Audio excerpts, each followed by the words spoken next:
Badlands. Explain those Badlands. That's a hell of a name.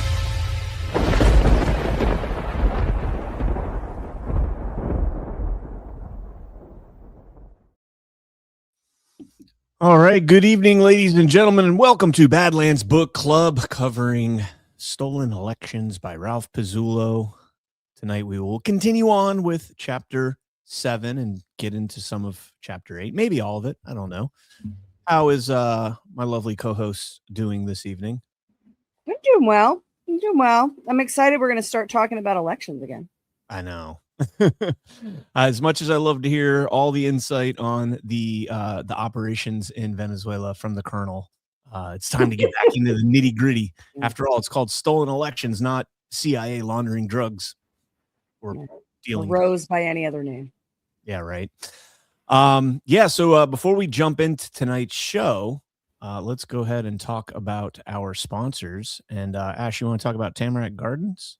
Absolutely. Are you looking for a better alternative to the over-the-counter drugstore medications? Tamarack Garden began from a parent's desperate need for safe and effective options for their kids.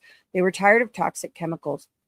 Taking matters into their own hands, they began crafting medicine from weeds, wildflowers, and herbs, the original time-tested healers that modern medicine can't match. Packed with antiviral herbs to boost immunity and fight illness, Tamarack Garden has, for a limited time, their elderberry and rose hip syrup kit available. Not only is it delicious, no more battles with the kids, but it's easy to make and it'll keep you and your family healthy all winter long.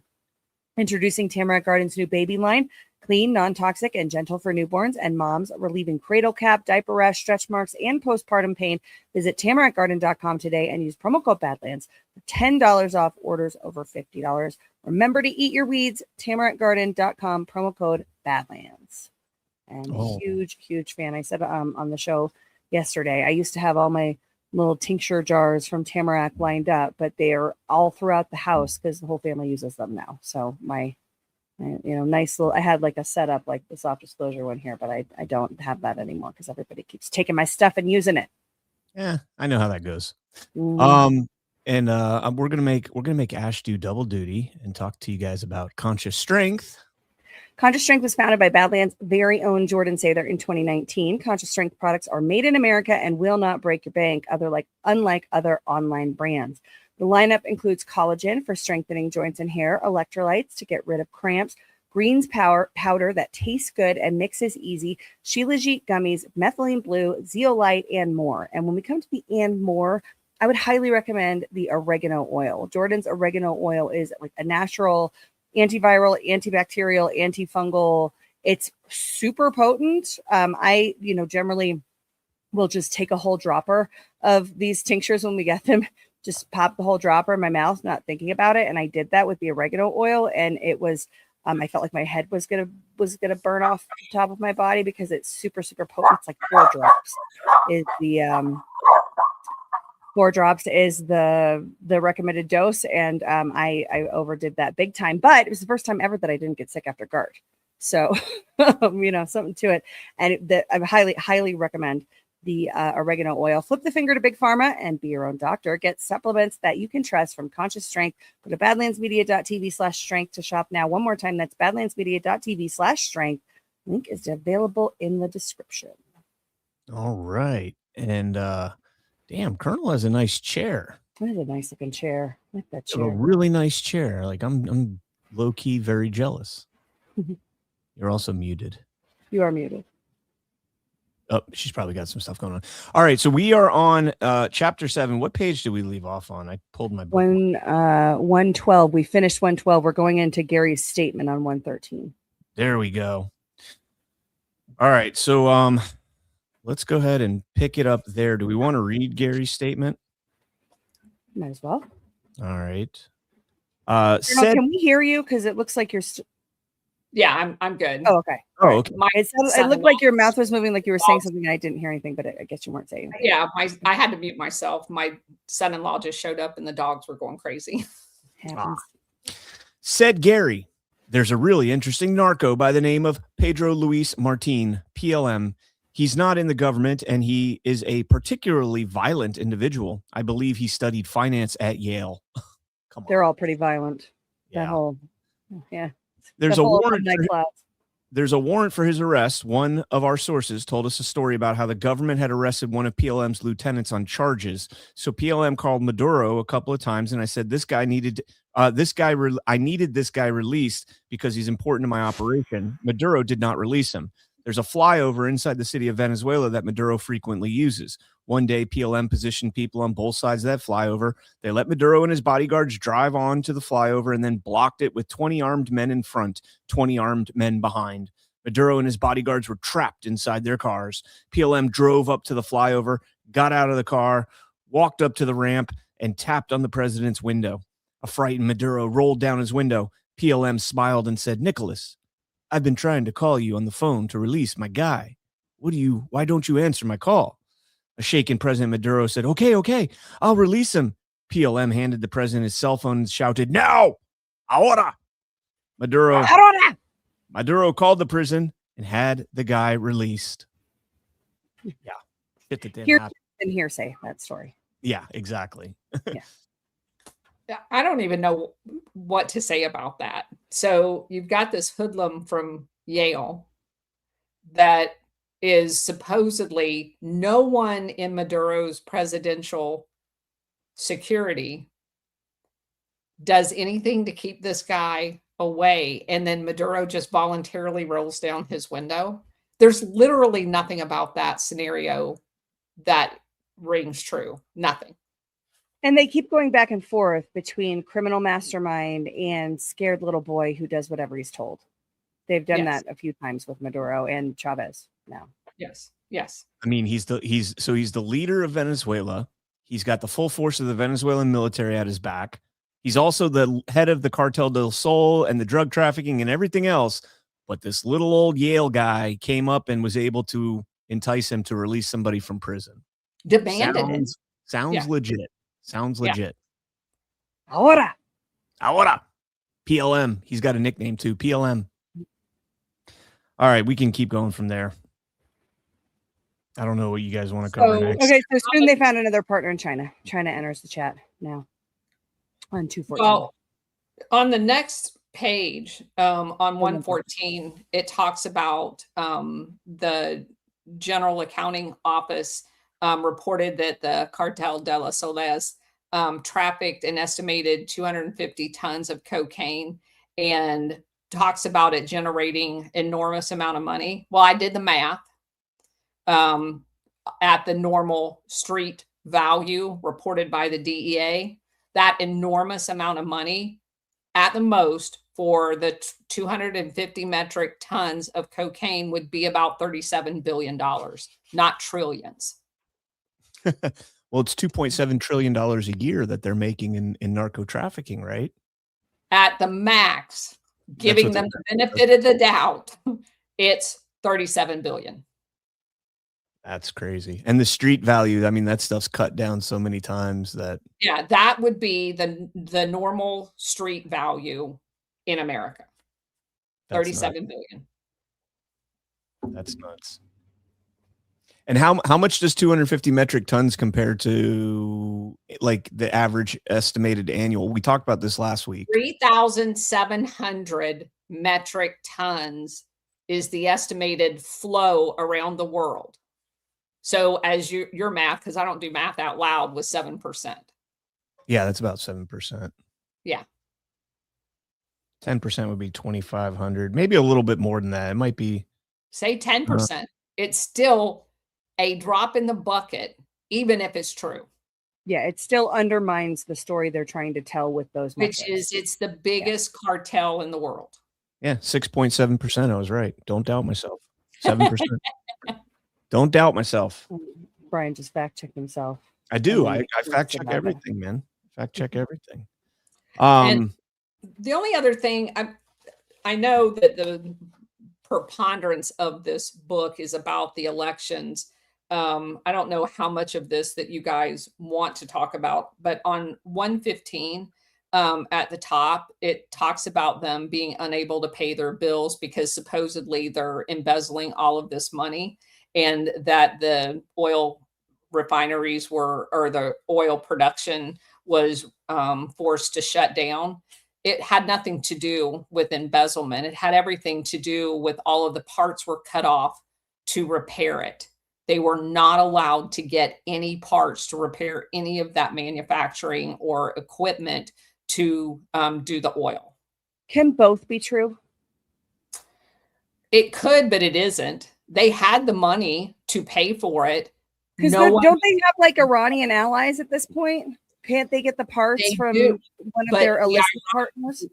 the Iranian crude is completely different than Venezuela's. The only, because of the heaviness of it, the only known manufacturer was here in America. Yeah. And I mean, over time, obviously, they probably could have gotten somebody in to engineer parts for it.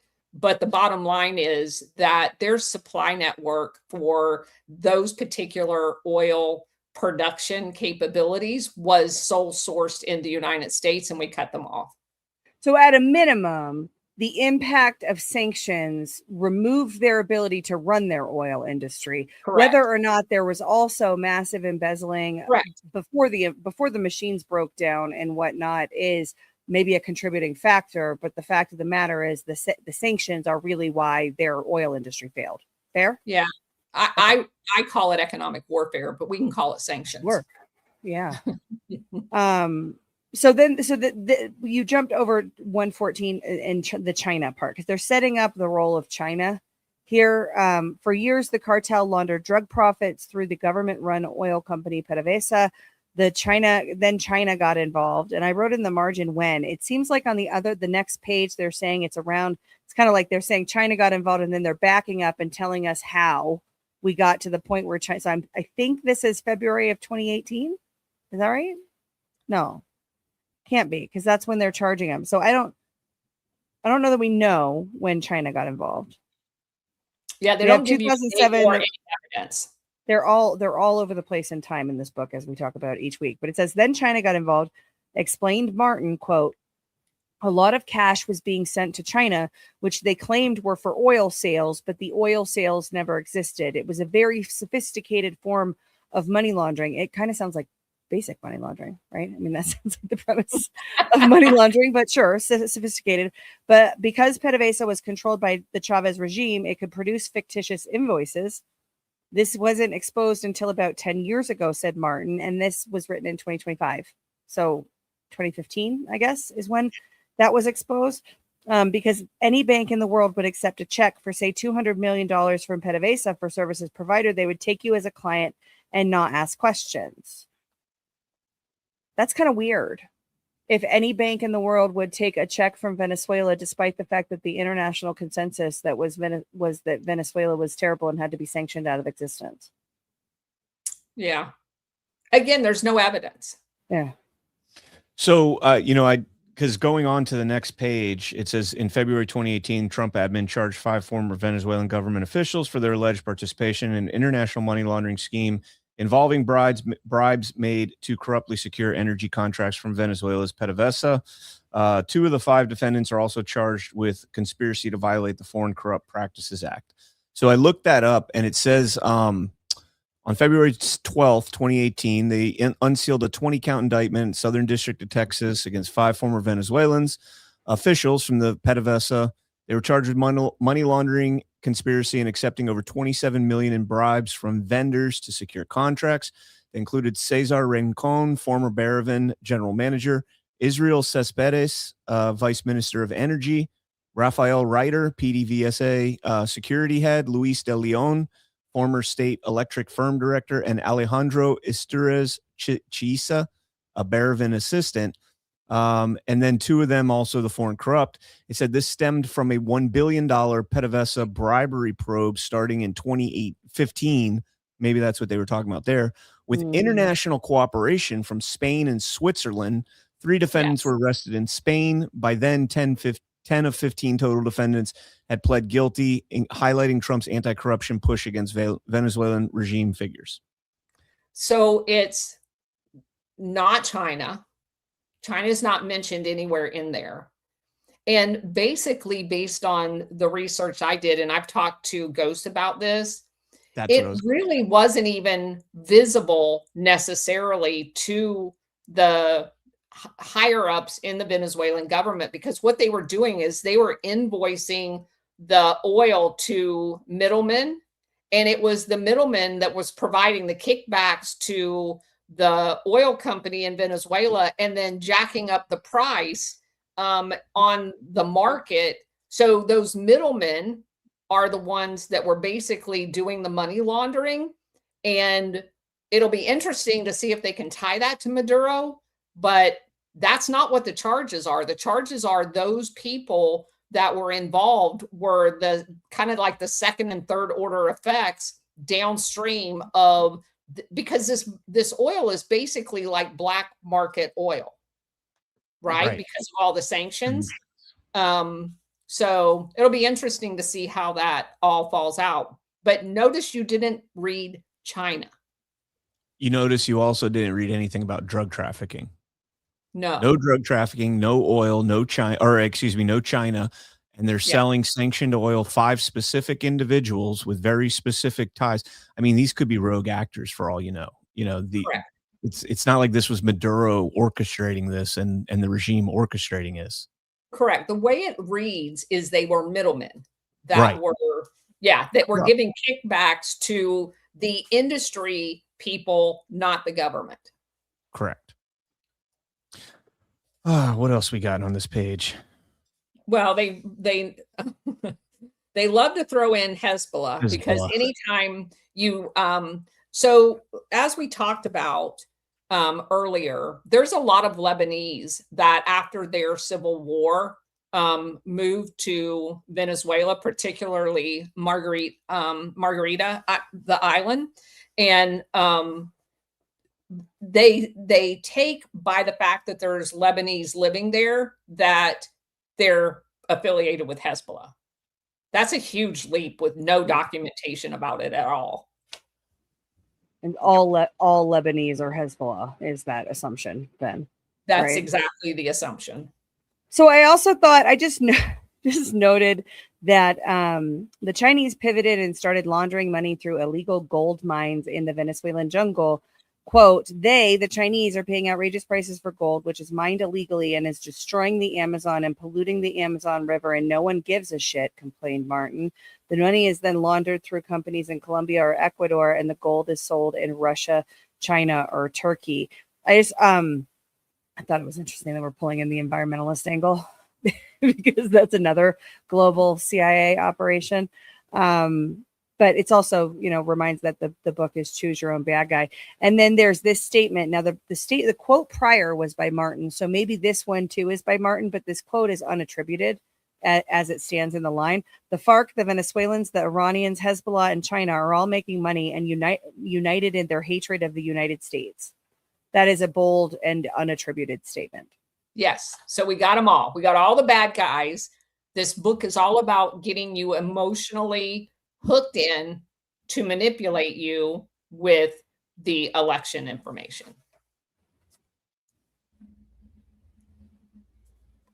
So moving on. Sorry, Phil Scarborough is still trying to defend the story in the chat, so it's going to be a long show, guys. It talks about at the end of that, according to the Whistleboys, there was a political decision made by Chavez and members of his regime that another way to get back at the U.S. was to poison their population with drugs. Nothing says continue your business like poison your customers. Deliberate. They hate our freedom, right? That's why. It's because they hate our freedom. And by the way, that is exactly what the CIA has done post World War II to today. All over the world. Government. I thought, Colonel, on page 117, the DEA report from Raymond Donovan about the banks and how all they do is go after, like, there's no Chinese banks. Well, let me read it. So Raymond Donovan of the DEA testified before the House Select Committee and said, quote, one of the things we saw through our work with the Treasury Department is that money of the Chinese make is that the money the Chinese make is dropped into the biggest banks. One of them is TD Bank, which Bloomberg says is facing a $4.5 billion fine for narco money laundering. And a lot of the money the Chinese earn is going into real estate here in the U.S. The fact is that the U.S. has never sanctioned a major Mexican or Chinese bank for money laundering or holding money for organized crime like the Cartel del Sol. And attempts to hold HSBC, Wachovia Bank, and Wachovia, Bank, another error, and Wells Fargo accountable back in the 2008 to 2010 period failed because they were deemed too big to fail and too big to go to jail. Why is it that you think we haven't sanctioned any Chinese or Mexican banks? Well, number one, I think this is hilarious. He just described everything the CIA's been doing since 1948. Yep. Yeah. So none of it is done through Mexican or Chinese banks. No, because they don't allow it. Exactly. I mean, you look at how our banking system treats us, and they flag everything. So you're telling me that billions of dollars is being laundered through American banks, and they're complicit. I believe they're complicit in it. Oh, they are. Yeah. But I don't know how much money is laundered through Mexican banks. But the assertion that this is a bad thing when it's been documented time after time after time that the CIA is doing this. I mean, the CIA created their own banks. Yep. BCCI, Nugent Hand in Australia, Castle Bank in the Bahamas, they created their own banks to do their money laundering.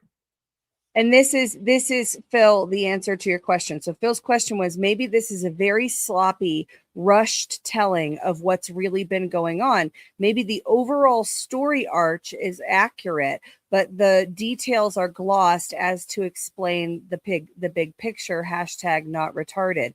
No, I don't think that can be the answer, because it's rewriting the history of the CIA, as Colonel Towner just said. It's taking the things that the CIA has been doing and attributing them to other people. So the CIA can say, oh, no, it wasn't us. If it was us, if you found that it was one of us, it was just a rogue agent, but it wasn't us corporately. We don't do that kind of stuff. We're the super duper good guys. That's why that can't be the answer. It's not a good faith telling of events. It is a rewrite.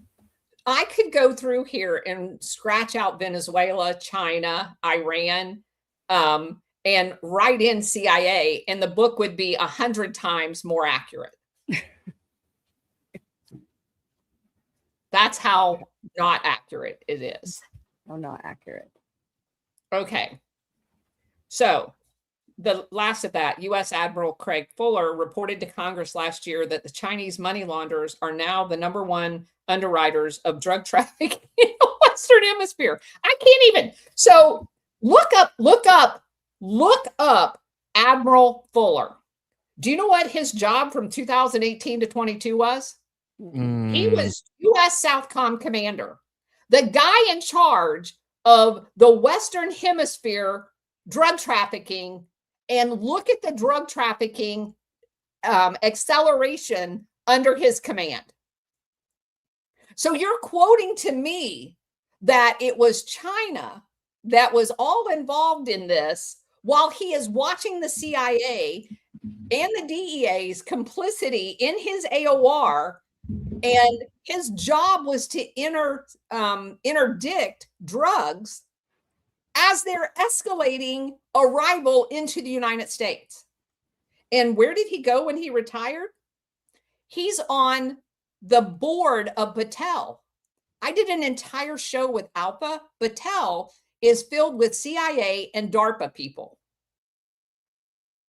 And he's also on several military industrial complex boards in his retirement. So he's a bought and paid for admiral. And the plausible deniability, at least based on the book, is there's, distracted by the war in the Middle East, and, it's happening right under our noses, but we couldn't see it because we had different priorities and we were focused in different areas. But it was his job was the whole hemisphere, right? Well, so it doesn't hold up. 2018 and 22, we were not distracted by the war in the Middle East. He is responsible for doing what Hegseth is doing right now with the Southcom commander, and failed to do it. So he was in charge of that AO around the same time that they were trying to install Guaido. Makes sense. Absolutely. That makes sense. Yeah. Yeah, that was in 2019. Yep. Yeah, I just looked that up. Okay. That makes sense. Yeah. So, well, it looks like the next 2 pages we get the story about their what do they call them? What was the movie with Benicio del Toro? Sicarios. We're going to get the Venezuelan version of the Sicarios in the next chapter or next pages. So the only thing I have of note, I mean, there's a lot of stuff in here, but what I found interesting is the excerpt that the David Asher, the former State Department official that is in charge of counterterrorism and money laundering, that they can't ever seem to find, and his accusation that China's involved in this, and they call it the reverse of the opium wars, like China's involved in the opium wars, like they were being flooded with opium, before World War II. So he's basically saying China's getting their retribution and flooding the world with opium. China's never been in charge of opium, and they won't have anything to do with it. As a matter of fact, Mao is the one that kicked Chiang Kai-shek out of the country because he was drugging all of the Chinese. They are adamantly opposed to anything to do with drugs, period. Quick trial, Trump says in China. Quick trial if you get caught selling drugs. I also think it's funny that he says, a kid walking down the street with a big Samsonite suitcase filled with $100,000, he'll drop it off at a Chinese travel agency that's in some cases owned by the Chinese government. We're seeing this 4,000 or 5,000 students doing this a week right under our eyes. So why don't you arrest them? Why don't you arrest them? Yeah. Why don't you arrest them if they're sending $100,000 in suitcases out of the country through Chinese travel agencies? But no, they don't do anything. You mean like they were doing out of the Minneapolis airport? Yeah. And somehow they missed that too? Exactly. Same thing. Yeah. They just keep missing. They just keep missing it. They just keep getting hoodwinked by all the foreign adversaries. I started out, even before we started reading the book, believing it was a rewrite of election fraud, right? The Venezuelan role in election fraud. It's starting to look like a rewrite of every theater that the CIA operates in, and they're just kind of cleaning up the narrative all over the place. Yeah, and at the bottom of 118, where it says one of the other things the Venezuelan regime has developed is a group of government-sanctioned assassins. Nice. I'm sorry, are you kidding me? Love it. That was like another one of those spit my copy out moments. Because if you go back and know Operation Gladio and Operation Condor and the Cuban exiles, where we trained people to be assassins and we deployed them, it was Operation Northwood was not written in China. It was written by a 4-star general that was the chairman of the Joint Chiefs of Staff that talked about killing Americans so we could justify a ground invasion into Cuba. Okay. So fired him publicly. Huh? Kennedy fired that Joint Chief. I can't remember his name. He didn't actually fire him because it was in the immediate aftermath of the Bay of Pigs. He reassigned him. And where did he reassign Lyman Lemmesker? He reassigned him to NATO in charge of Operation Gladio. Oh, man, failing forward. He was in charge of NATO when Kennedy was assassinated. And there were Gladio assassins from the French OAS in Dallas the night he was killed, or the day he was killed. And one of them is reportedly picked up by a Dallas police officer and escorted to the Mexican border. And Charles de Gaulle was so concerned because the following week, I believe, he was traveling to Mexico. He thought that guy was then going to try to kill him as well. They tried to kill Charles de Gaulle over 30 times. So, yeah, take your trained assassin garbage and park it somewhere else.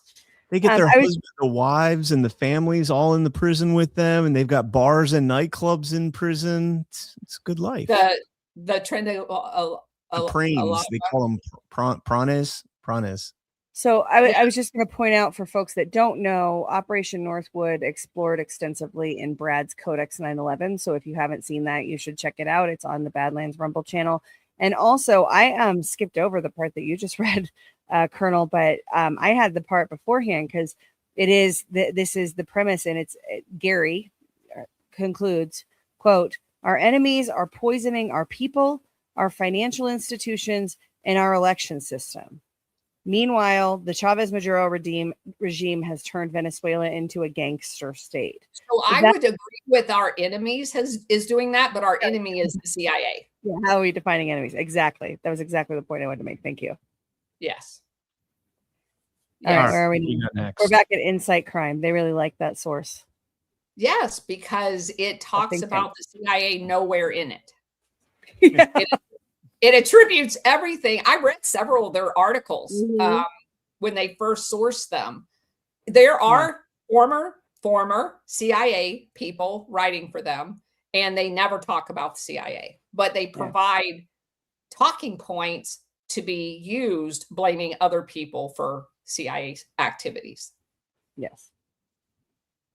So I also like the fact that when they talk about Trenda Aragua, that they use DEL and not DE, just like they misspelled Cartel de las Solas. They misspell that too. Yeah. Yeah, I don't have anything in here because this is all like the gang stuff, and that's way outside my wheelhouse. Yeah. So what I would say, into Aragua now on the next.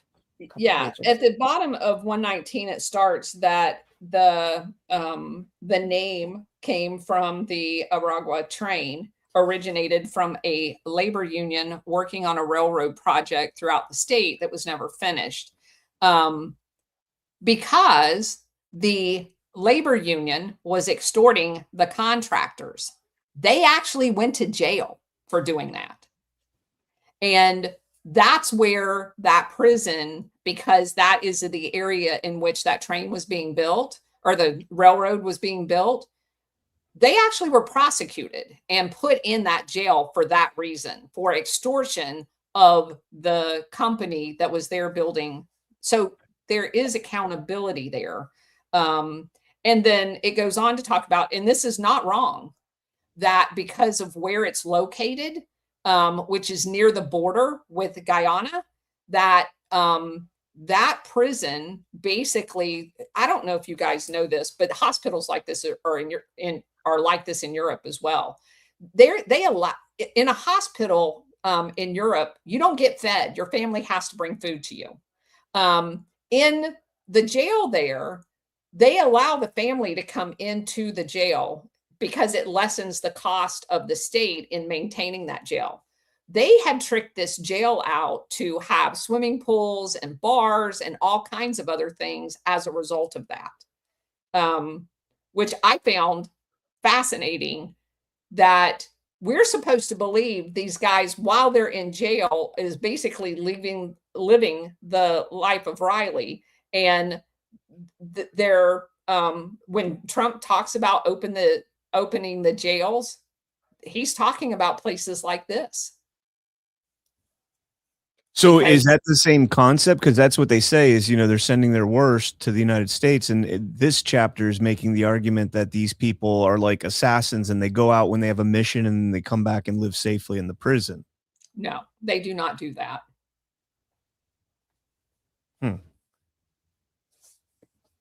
There's a crap ton of them that came to America, though. Well, yeah, of course. But again, who was the one that put him in prison and who was the one that let him out of prison? Yeah, obviously, you can corrupt prison officials. We have a lot of them here. That, for example, what they did with Tina Peters recently. We've had people beaten up and killed, routinely, not routinely, a lot of them, more than a few, in our prisons. I mean, rightfully so or wrongfully so, given your disposition, there's a lot of pedophiles that are killed in our jails in America. We've had a lot of people that the CIA set up in and gave them prison sentence that were killed in prison. So for whatever that's worth. I have a lot of comments here, but not related to more technical things that are not true.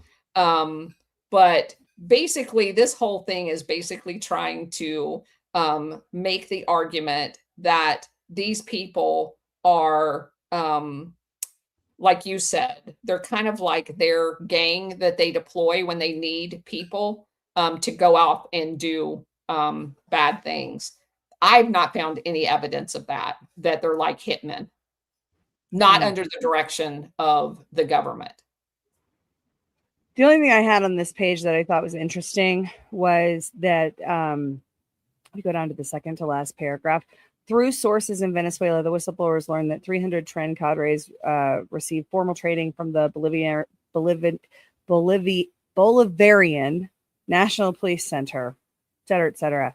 Wasn't Gary the chief of station in Bolivia? So I would think he would have Bolivian sources on some of this stuff, but it's all coming out of quote unquote Venezuela.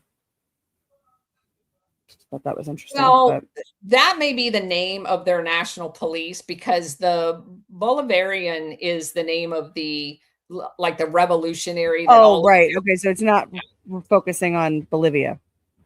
You don't think? I don't know. I did not look up the name of that.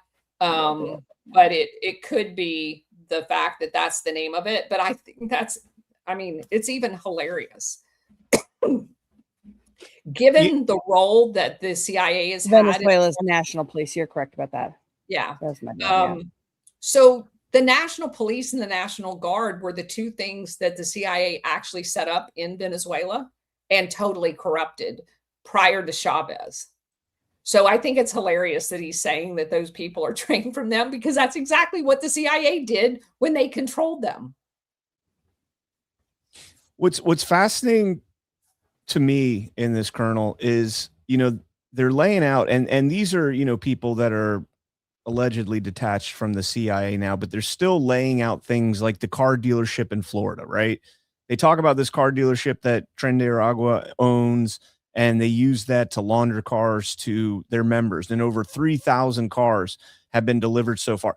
Like, is the CIA that, or, is our intelligence that, like, inadequate that they can't stop this? Like, if let me just explain again, and I hate to keep coming back to this, but you can go back in the 70s and 80s and 90s. This is exactly what the CIA did.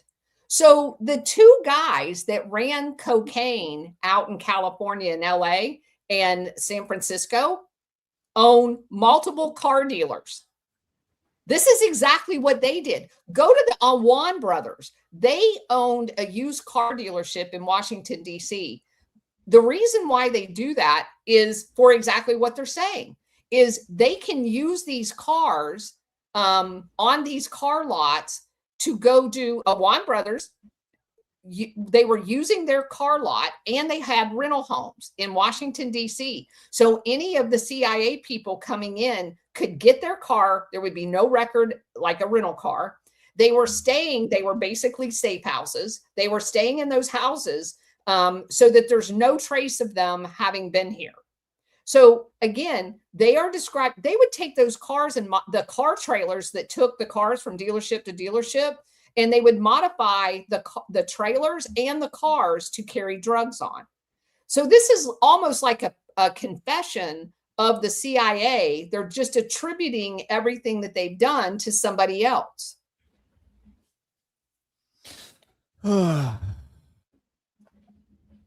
All right. What else we got? I don't have anything else on this chapter. Yeah, I'm done. All right. So we move on to chapter 8. Before we get into chapter 8, we should probably take a pause and get a word from our final sponsor of the show, And this is for all the fellas out there. Quick question. Is your beard intentional, or is it just happening on your face? If it's dry, crunchy, or doing whatever it wants, that is not rugged. That's neglect. Soft Disclosure Beard Oil will fix that. A few drops softens the hair, conditions the skin underneath, and takes your beard from chaotic to dialed in. No grease, no overpowering fake scent, just clean ingredients that actually work. And now we've added the upgrade, our new boar bristle beard brush, engraved with the Soft Disclosure logo and ethically imported and finished right here in the United States. Real bristles, real control. It distributes the oil evenly, trains the beard, and makes it look like you meant to grow it that way. And here's the move. When you grab beard oil, you can add the brush for 25% off. Buy the brush by itself, full price. So do it right. Soft Disclosure Beard Oil and the new Boar Bristle Beard Brush. Visit softdisclosure.com and level up your beard game. You'll never be able to challenge me, folks. I accept your challenge to the beard growing. All right, let's go. So can I make a comment? One of the comments says, what I'm hearing the colonel say is that Venezuelan government's under the control of the CIA. No, I'm not saying that at all. Oh. Not the current government. I'm saying that pre-Chavez in 1998 and before that, they were definitely under the control of the CIA. The Office of Public Safety, the USAID, all of those players were in Venezuela. The Chavez revolution basically ended up kicking them all out. And they've been butthurt ever since. What they are doing now is they're attributing their activities to the Venezuelan government. Yes. Also, we have never once on Why We Vote said that Venezuela is at the core of our election. Yeah. It's fraud. So eat it. Never once. Yeah. Never once. Yeah. You might have said that there's Venezuelans that developed the software, which we're going to get into here, but we've never said that it was the Maduro regime and Chavez. I've never bought into that theory. We also don't tell people to vote harder, and we don't do campaigns, and we don't cheerlead for the election system. We deconstruct it on that show, show you what's going on with it. So maybe if you watch the show, you might have something accurate to say about it instead of running your mouth and your arrogant ignorance. Okay. Oh boy, Ash is feisty. And- Medbeds, we love you, dude. And I've been very Come at Why We Vote, man. Don't come at my show. I've been very specific in referring to those three people that are associated with creating Smartmatic as Venezuelan expats. Yeah. I do not like people calling them Venezuelans because they were already here living in America and they fled Venezuela when Chavez took power, was elected into office. They are Venezuelan expats, just like the Cuban expats that left when Castro came to power and fell under the purview of the CIA and then were deployed all over the world and in the United States to do some very nefarious things and were the subject of Operation Northwood. They were going to use Cuban exiles to kill Americans dressed up as Cuban soldiers. Yep. They have been nefarious ever since they parked their butts down in Miami, just like these Venezuelan expats. And they still sort of are. All right. So, all right. So time to talk about the criminal investigation that is not actually a criminal investigation. Correct. Because none of them have criminal investigatory capabilities, but well, I divest. I had that on that prior page. We jumped past it because we were done with that chapter, but I provided Homeland Security with over 2,500 photos and names of gang members from Venezuela. That's interesting. Did you get all that? So of course we start with the Stalin. It's not the people who vote. It's not the people who vote that count. It's the people who count the votes. Where have I heard that one before? Like everywhere. From Joe Biden, I think. And so their big thing on page 122 and 123 is the fact that Smartmatic's corporate structure as of March 2018 was basically 70% of the shares owned by, how do you say that? Mujica. That was registered in Carousel. What I find interesting, because I've been to Carousel. Carousel's beautiful. And it's a property basically under the Netherlands. as is, Aruba. There's ABC. There's 3 islands down there. And those islands basically are governed by the Netherlands law system. And a lot of corporations, just like in the Bahamas and the Cayman Islands, those types of things, Carousel is one of those destinations where they will register, because if you go and look up the Netherlands, their corporate oversight is lax, to say the least, in their territories. Yeah, it's also interesting that, like we saw the bribes that involve Spain and Switzerland. Now we've got election rigging that's involving the Netherlands, like minus Switzerland. These are NATO countries. Why are we not like shaking a stick at NATO at Spain and the Netherlands for allowing this? So that's what I put in my comments. Controlled by NATO's Netherlands, Yeah, but totally Venezuela. Right. Same with Spain in the 2015 the 2018 indictments that they had. They said Spain and Switzerland were cohorts in that. Well, where's the sanctions against Spain? Right. It's ridiculous. Nope. All right. Go ahead. I'm done with that page.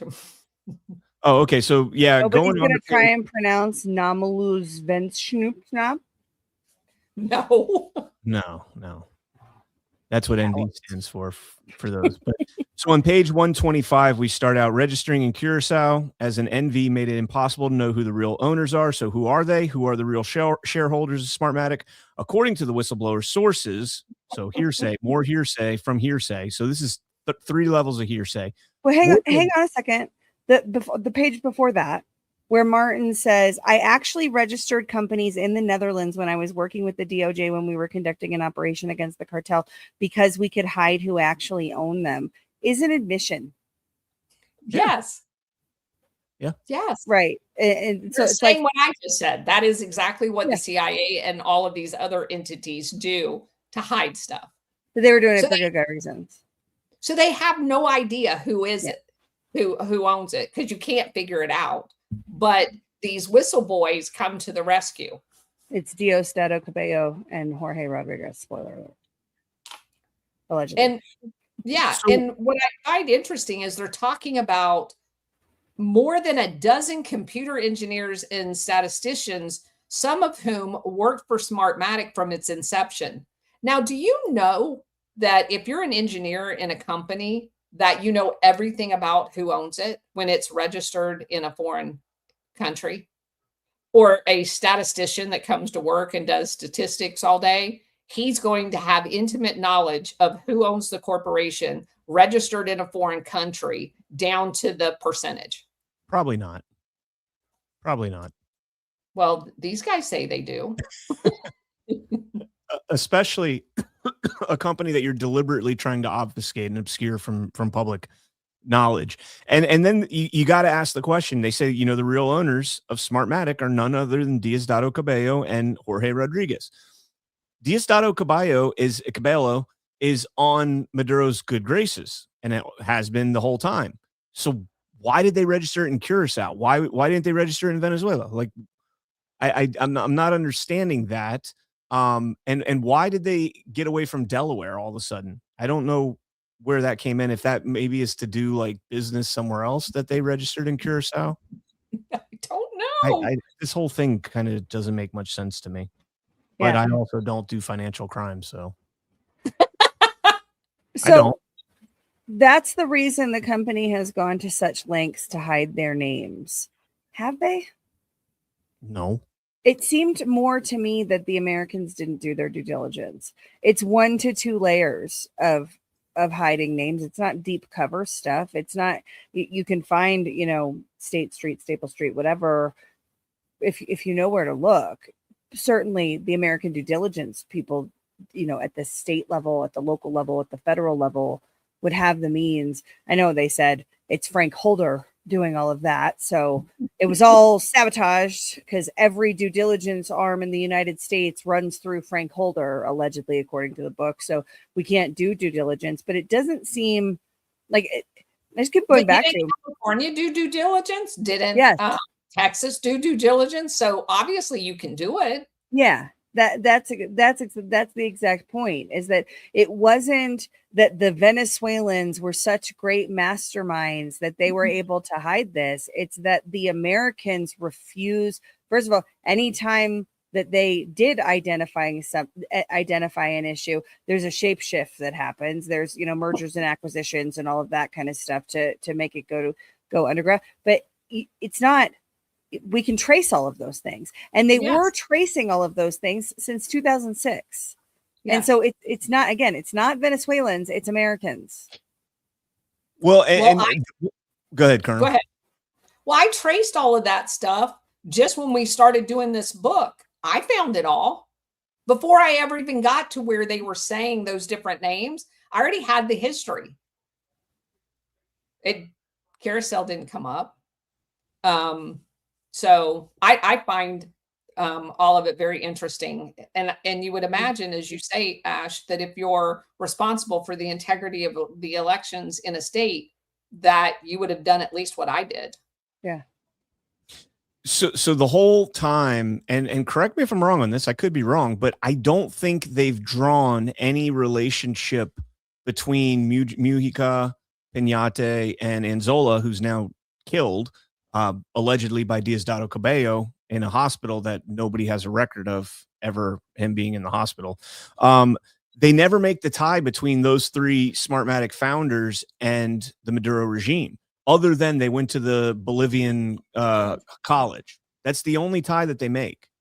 Like, they didn't work for them. They don't make any ties that, Maduro hired them or they were doing work for them. Nothing. It's just, they started Smartmatic in Boca. And to me, it sounds like, well, and even in this chapter, they're going to say, they had an idea. They were in Boca, and after the Hanging Chads, they were like, hey, let's start an election company. Okay. I don't know. In the very next chapter, it says, if you told officials in Georgia or California that you were using software on your voting machines owned by two Venezuelan men who have been accused and sanctioned for numerous very serious crimes, one of whom, Jorge Rodriguez, has been sanctioned by the government of the U.S., Canada, and Colombia for corruption and humanitarian issues, and another, Diosdado Cabello, who had been indicted by the DOJ on charges of narco-trafficking. You can't prove that at all. So you can't tell Georgia and California that, because you guys can't freaking prove it. And that's the problem right there. Also, why is Colombia sanctioning Diosdado Cabello and Jorge Rodriguez? Like, are they on bad terms? I thought Colombia and Venezuela got along relatively well. They do. Let me look that up.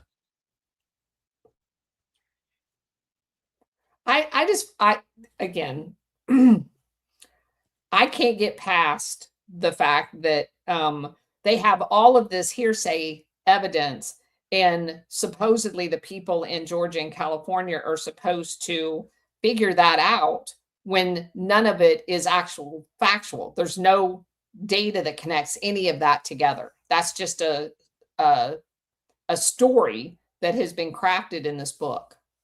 So according to Perplexity AI, no, there are no records of Colombia imposing sanctions on Cabello or Rodriguez. Cabello and Rodriguez face extensive U.S. sanctions from OFAC for narco-trafficking, corruption, human rights abuses, and repressing elections, part of over 160 targeted Venezuelans since 2014. The U.S. bounty on Cabello is $25 million by 2025 for Cartel de los Soles ties.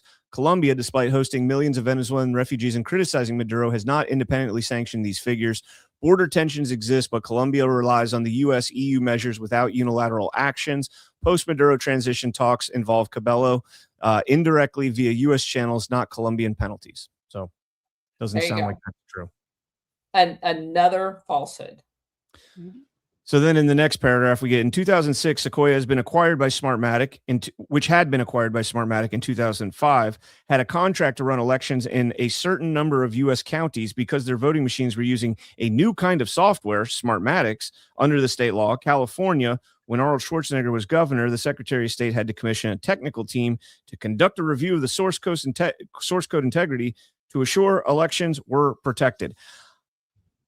I'm Wait a minute. I thought nobody knew anything about the source code. Yeah, they were swindled. well, we were allowed to look at it back then, apparently, because I did look up that report from the Secretary of State in 2007, and they did the issues that they identified were the same exact issues in Coffee County, Mesa County, and many other counties, with passwords being hard coded and the cryptography keys being hard coded into the software itself. And so, I wonder so when Sequoia, Isn't that the story? Or did I miss that? It's the source code that nobody can have access to. What the beginning of the books? Yeah, that's today. And so when was it Roy Cooper? Yeah, when Roy Cooper, they claim when Roy Cooper took over, he stopped the review of source code. And now they claim Dominion is used throughout California, which is not entirely true. The Secretary of State appointed technical review team, which comprised of 8 of the country's top computer engineers from Penn, Davis, Berkeley. They produce a 300-page report, and they go through and talk about some of that stuff right there. The issue I have here is the chain that you have in the buy. So Smartmatic buys Sequoia. Sequoia's forced to divest of Smartmatic because of the ties. And then Dominion ends up buying Sequoia. We honestly don't know whose software does what in those systems. And you've never heard anything about the password being hard coded in until Sequoia entered the chat. Sequoia, we talked about this early on in the book, was a British company, came from Great Britain, from Ireland to Great Britain through Delarue, which I think you had looked up, and they were tied to, was it BSA? They're tied to MI6, and they're Right. the company that prints all of the preponderance of all of the world's passports and money. Right. Yeah.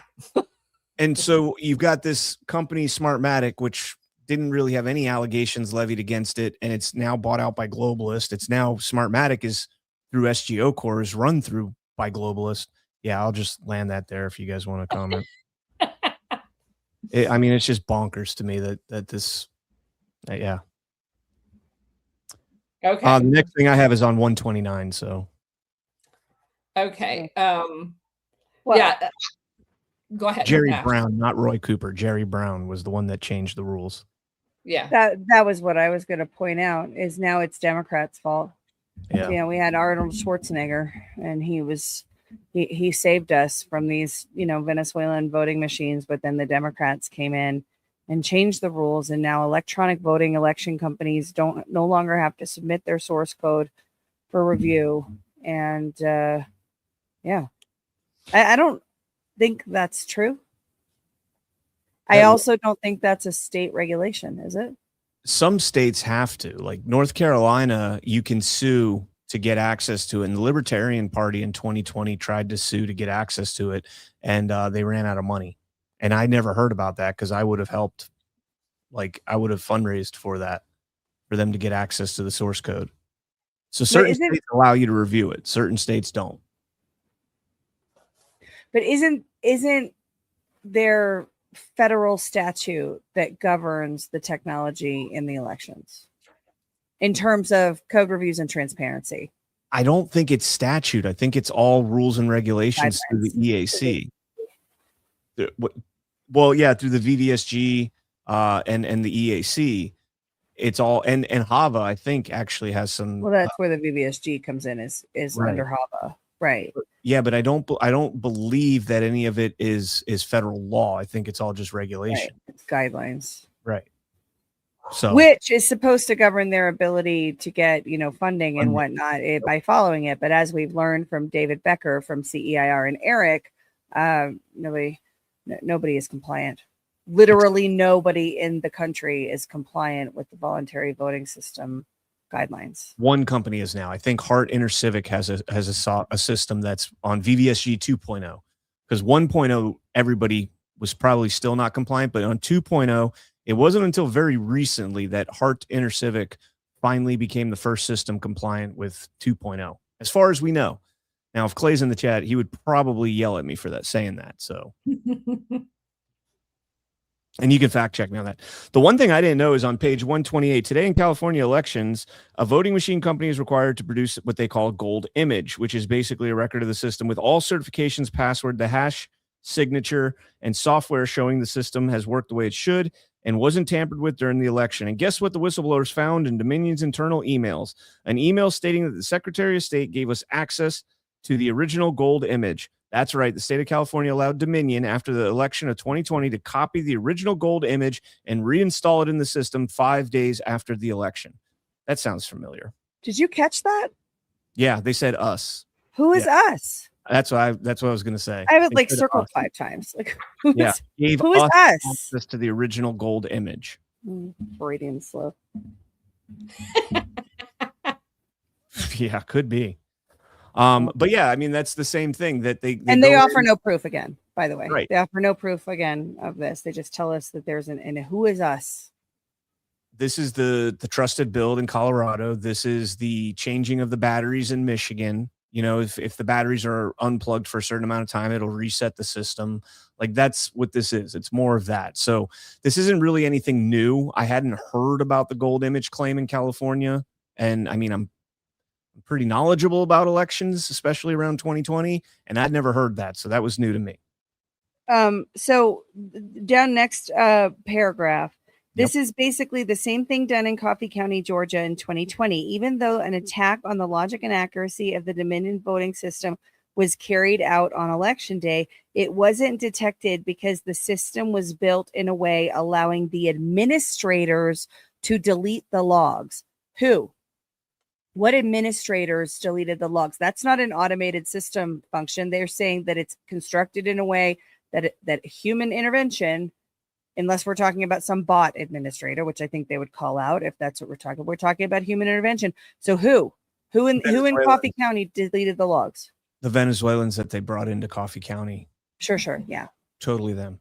That you know, in the paragraph right above that, this action gave Dominion an opportunity to erase any evidence of tampering and any proof that the system had been illegally entered and the results had changed. Dominion was allowed to simply copy the original gold images before the results had been changed and reinstall it in the system. Outrageous and illegal. Sure, not Venezuela. That's a Toronto-owned company that is, you know, sharing a floor space with the Tides Foundation in Toronto. Well, it's a globalist owned company by a global investment group. It is headquartered in Canada. It was founded by a Canadian, so obviously we hate it. And the thing that I am stuck on with this, especially in this chapter, where's the Dominion lawsuit against these guys? Well, they're out of business now. Where's the Liberty Vote defamation case against these guys? Can they sue them as For defamation? For this? For formerly doing business as Dominion? Absolutely. Okay. I didn't know how that would work. But so just because their company was sold doesn't mean if they are harmed that they have no recourse or remedy.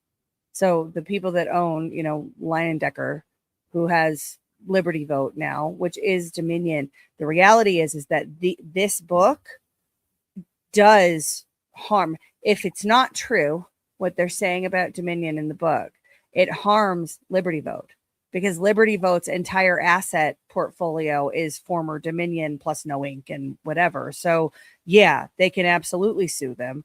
And where is it? Because we saw a very litigious elections industry for a period of time. It maybe they like the rewrite of the story too, is all I'm saying. So at the bottom of 129, they said, we asked Smartmatic engineers, when you were running the election in the Philippines in 2009, why did you go to Dominion and lease their voting machines when you owned your own Sequoia machines at the time? Note, this was a year before Venezuelans sold Sequoia to Dominion. The engineers answer, before Dominion acquired Sequoia, they had to integrate our software into their hardware. So we used the elections in the Philippines as a lab, as a test, and we did the integration. And that's going to lead into the long interview with Chairman Lord Mark Malloch-Brown. And I've cited this many, many times back in 2015.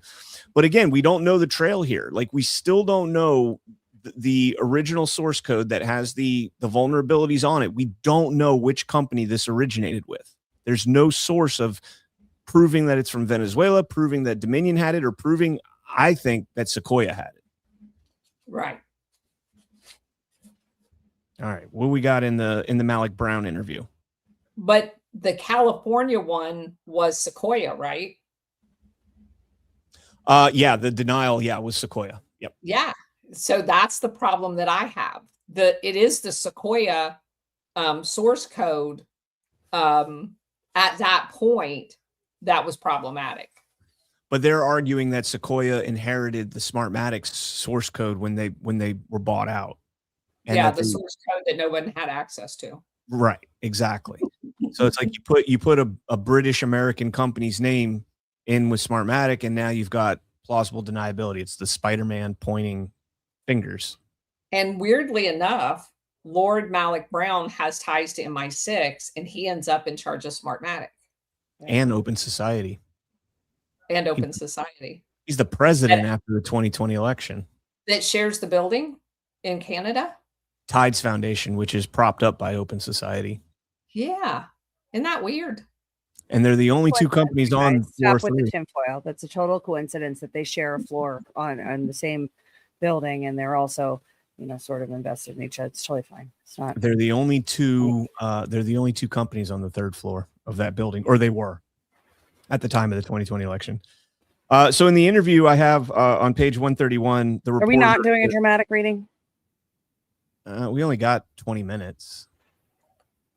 I guess we can. So we're not going to get through this whole chapter in 20 minutes. Okay. Well, then I'll be the reporter. How would you describe the nature of your? I think you need to be. You need to have your Venezuelan accent to be the reporter. No, I am not doing my Venezuelan accent. I will piss everybody off. How would you describe the nature of your chairmanship of Smartmatic? Do you see yourself taking a very active role, an executive chairman, if you will? I am very involved. I work out of their head offices in London. It's a company I believe very profoundly in. I've devoted pretty much all of my career to working on the promotion of democracy and elections. I was an advisor here in 1980s to Corian Aquino, and for me, this is a wonderful company, which is all about building trust and confidence and security in election results. Many parts of the world in which have managed to adopt democracy, but have real difficulty in securing the vote in a way citizens have confidence in the results. You sound like you're like a commoner British accent right there. You're not an aristocrat. You're not. So you got to be a little more aristocratic. So when anybody in London tells you that it's all about the promotion of democracy, run away. Yeah. All right. A columnist at a well-known newspaper has referred to Smartmatic as a formerly Venezuelan company, now a UK company. Apart from the fact that you're British, is that a pretty accurate description? It was never a Venezuelan company. It started in Florida. It was a reaction to this famous hanging Chads case between Gore and Bush, and when a couple of young Latin Americans who happened to be Venezuelans, they just happened to be Venezuelans, they said, gosh, we could do better, and they developed the software and technologies that became Smartmatic. It's done elections in Venezuela. It's done elections all over Latin America, because Latin America is a region with considerable similarity to the Philippines, a history of disrupted and thwarted elections. And it's in Latin America where there has been the greatest adoption of these systems, precisely because people trust machines to count fairly and not get into the sort of abuses of hand counting systems in Latin America in the past. So let me just say something here. Philippines, like Latin America, has a history of disrupted and thwarted elections.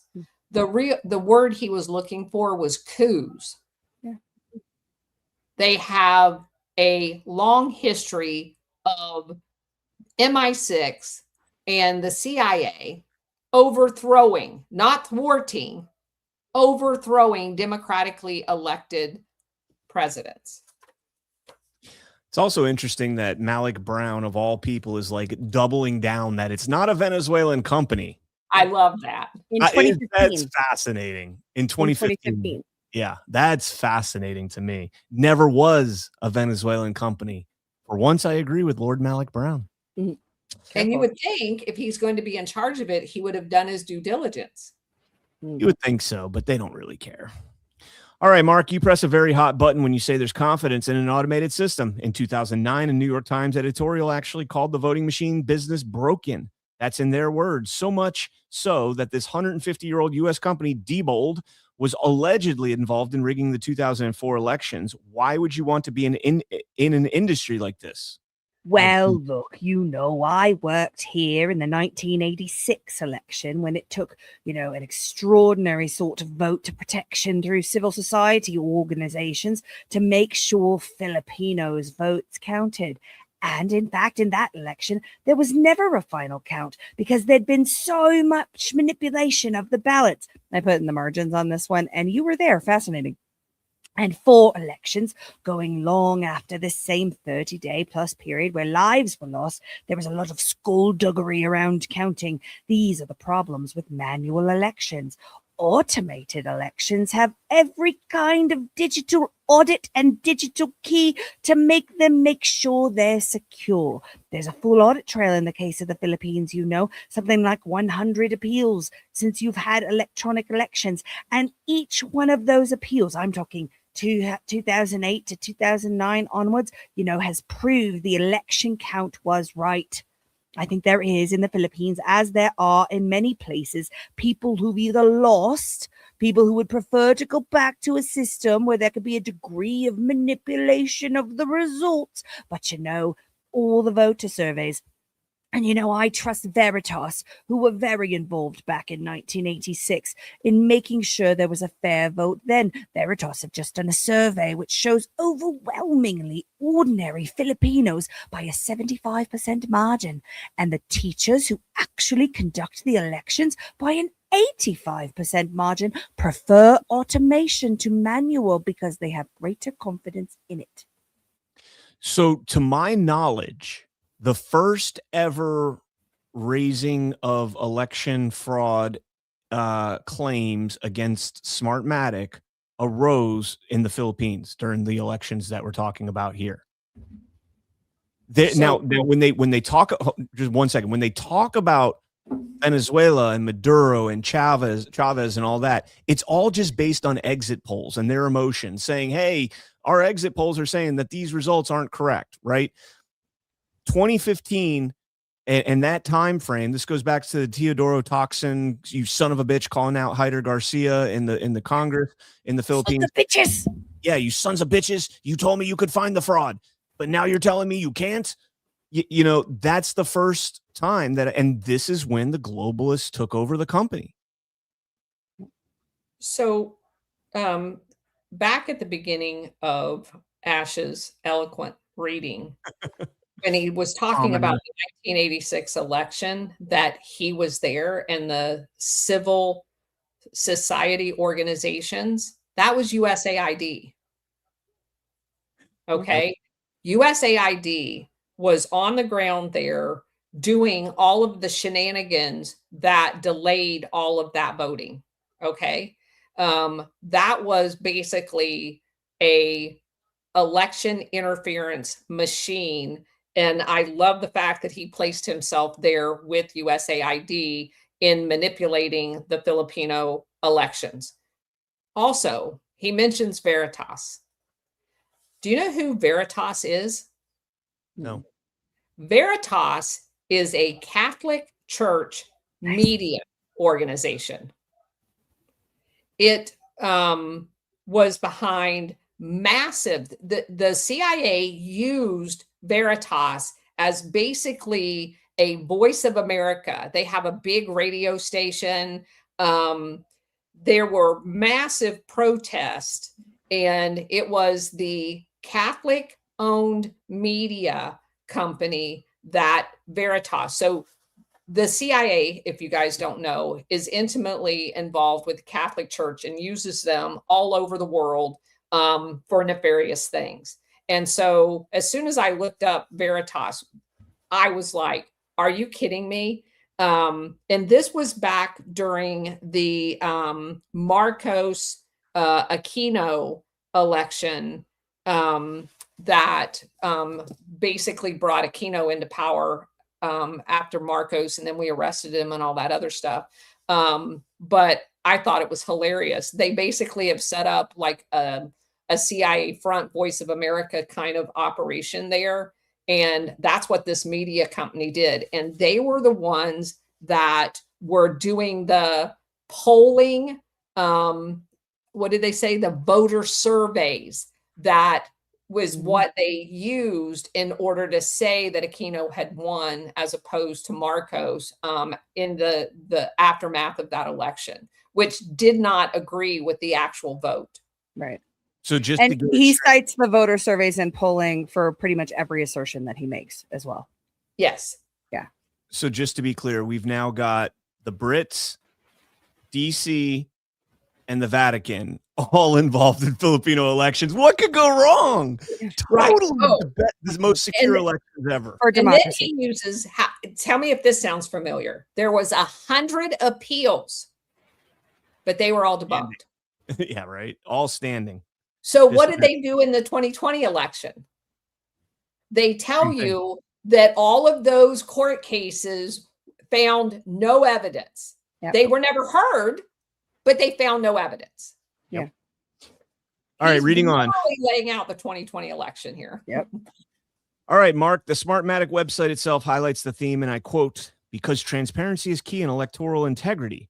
Now here as abroad, Smartmatic has had its issues over transparency, credibility, and integrity. Under your stewardship, how do you expect to handle it in the court of public opinion?"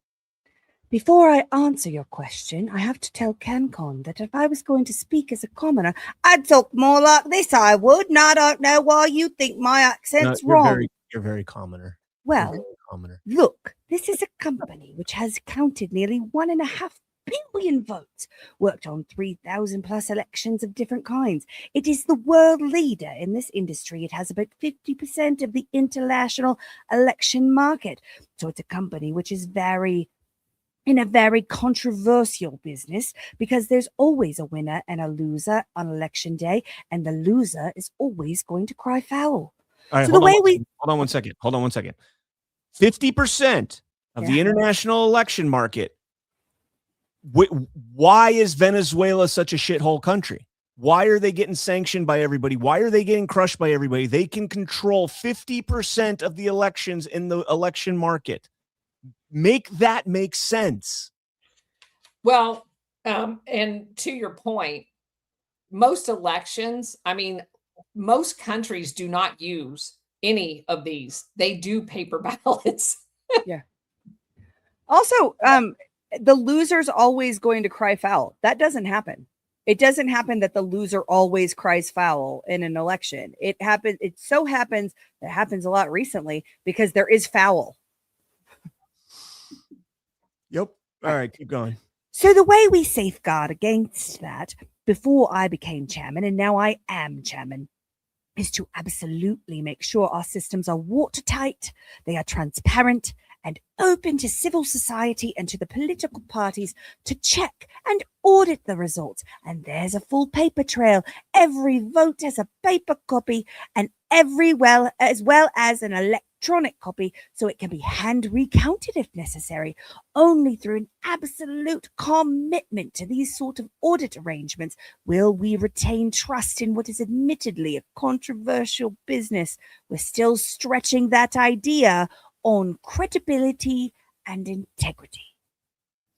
You did unequivocally point out here, Smartmatic has never been a Venezuelan company, but correct me if I'm wrong, the chairman preceding you was a Venezuelan, and in fact, allegedly, Smartmatic had ties with the late former president of Venezuela, Hugo Chavez.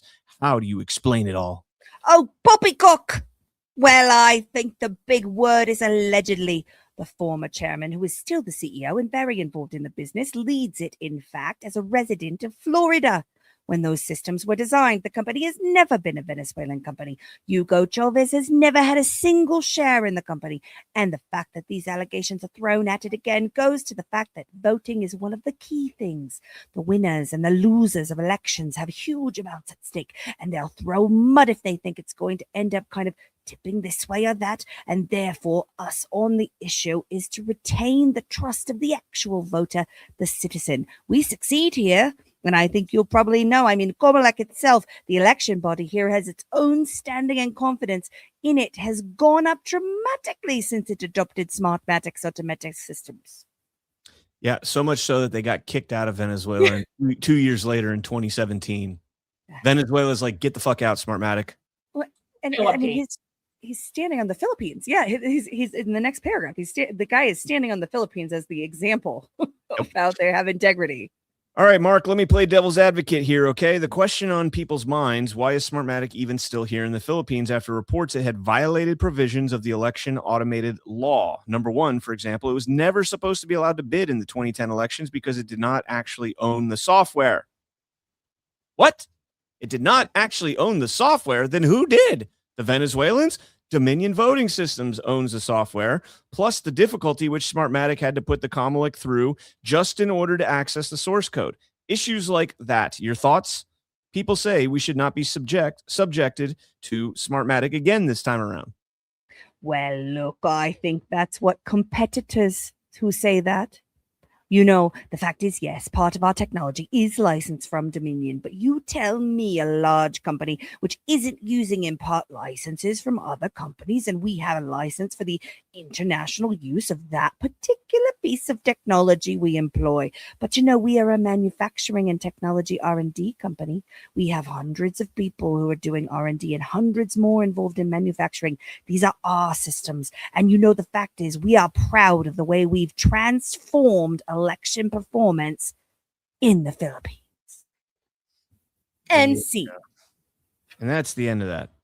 So then on the next page, we get my favorite comment ever.